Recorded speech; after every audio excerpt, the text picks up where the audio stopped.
Hi, my name is Charlotte and I'm here today to share with you my top 7 tips for how to search eBay like a pro to find the very best bargains.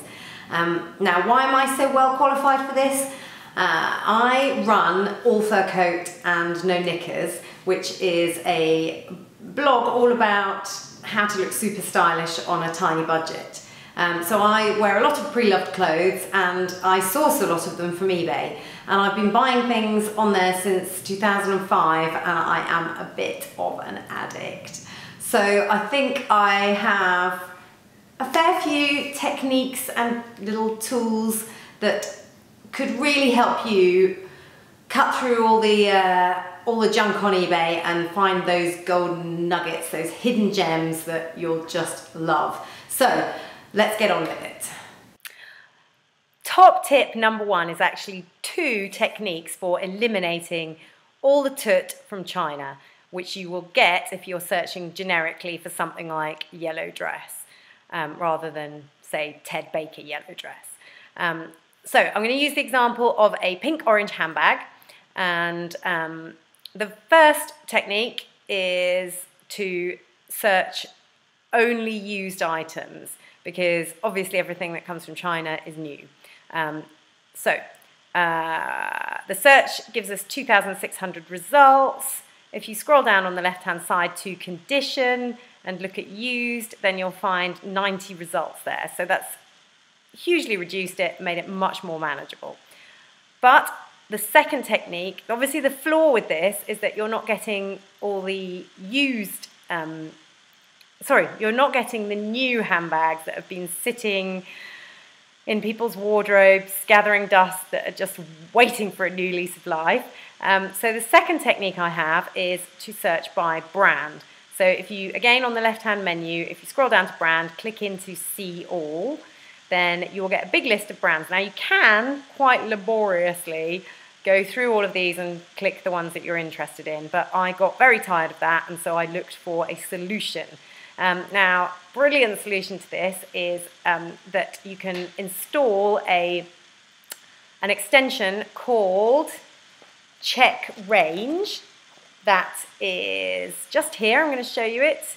If you Google Check Range, you'll get this extension. It's free. It's very easy to install. You can only use it on Chrome, and what it does is you can check everything all in one go. So you tick the first box, and then scroll right down to the bottom. At the bottom is always not specified, which is one of the boxes you don't want, because that's where all the China stuff is. Hold down your shift key and click the one above, which is zip it in this case, and you'll see it ticks all of the boxes. Then you want to go up a bit to unbranded, untick that box, and you can have a quick look at it, and just, if you spot anything like Hello Kitty that might not be your style, then get rid of it and then run that search, and it will give you all of the handbags with these things in it. Now that hasn't narrowed it that much. I was expecting that to go down further when I did this search for myself the other day, and what I discovered was when I was scrolling through, I found a whole load of tote bags down the bottom here that I was like, I'm not interested in these, there's loads of them. So I clicked into it and scrolled down to the brand here in item specifics to realise that it's Westford Mill, whoever they are. Back up, back to the search results, and let's eliminate. Oh, let's get rid of Westford Mill. Oh, there we go, Westford Mill, you are gone. Oh, did I do that in an American accent? But anyway, so now we've got 201 results. So that is, well, exactly 111 handbags more than we had when we did the used handbag search. So I think those 111 bags might elicit something that's perfect. So try it.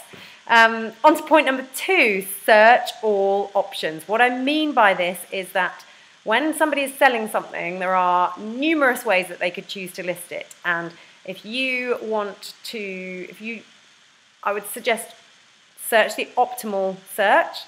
But if that doesn't give you what you want, then think about different ways you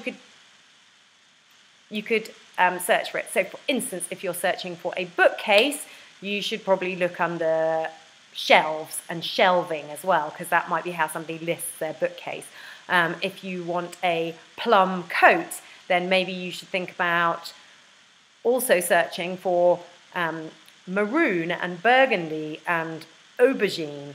Now, if anybody tells you that you can... Oh, so let's just have a look at an example here. So, tan sandals. I searched for tan sandals because I want some, and I narrowed it by used, and I got 432 results.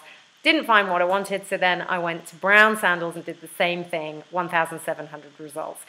Now, it can be really tedious looking through all of those results, and you will get overlap, and there's just no way to avoid that. Now, people might tell you that you can do this. You can put brackets and do this, tan, like that. It doesn't work. I have tested it extensively and cross-checked the results, and it just simply doesn't work. So I'm afraid you have to put in the legwork and do multiple searches. Right, on to technique number 3, which is check the order of the words that you're searching with. Now, according to my understanding, this shouldn't be this way, but it is. So, for instance, pink red top, size 12. Let's search that in women's tops and shirts. Okay, so we get 126 results for pink red top. Now, what about if we do red pink top? You would have thought it would bring up the same result, but it doesn't. It brings up a whole load more tops. Now, I don't know why that is, but it is what it is. So mix up your words and rerun the search again. On to point number 4, which is the minus technique. Now, I'm going to demonstrate this with a search for a black leather skirt. I've already done the search, and I've eliminated all the new stuff, and we've got 846 results. So I don't want an imitation leather skirt, I want a real one. So the way to do this is to do minus and then the words that you don't want, a minus in front of each one. So minus faux, minus imitation, minus look for leather look. People often use that expression, minus vegan, and minus PU. So those are all the words I'm going to eliminate, and we're going to rerun the search. 318 results. That was the postman, but I'm back. So that narrowed it to 318 results. Now, I'm looking at this and I'm thinking, oh, I don't want mini skirts. So I just pop up here and minus mini. Oh, and boom, down to 248. So you can just continue to narrow your search. And I'm suggesting this rather than putting in, say, long, real black leather skirt 8, because some people would just list things as black leather skirt, and you would miss potentially the perfect skirt if you try and hone right in on that search term. I mean, do it at the start, but if you don't find what you want, then broaden it right out and just narrow, narrow, narrow is better technique. Okay, on to point number 5, which is check for typos. I'm going to give you an example here. So red culottes. I can't spell. I accidentally put in double L, 14 results. Then the real spelling gives a lot more. So, but a lot of people will miss those spelling mistakes. So if there's a really obvious spelling mistake, just drop it in, give it a go. You might find something that nobody else has seen, and therefore very few people are bidding on. Now, top tip number 6. Always check there isn't another one once you've found something.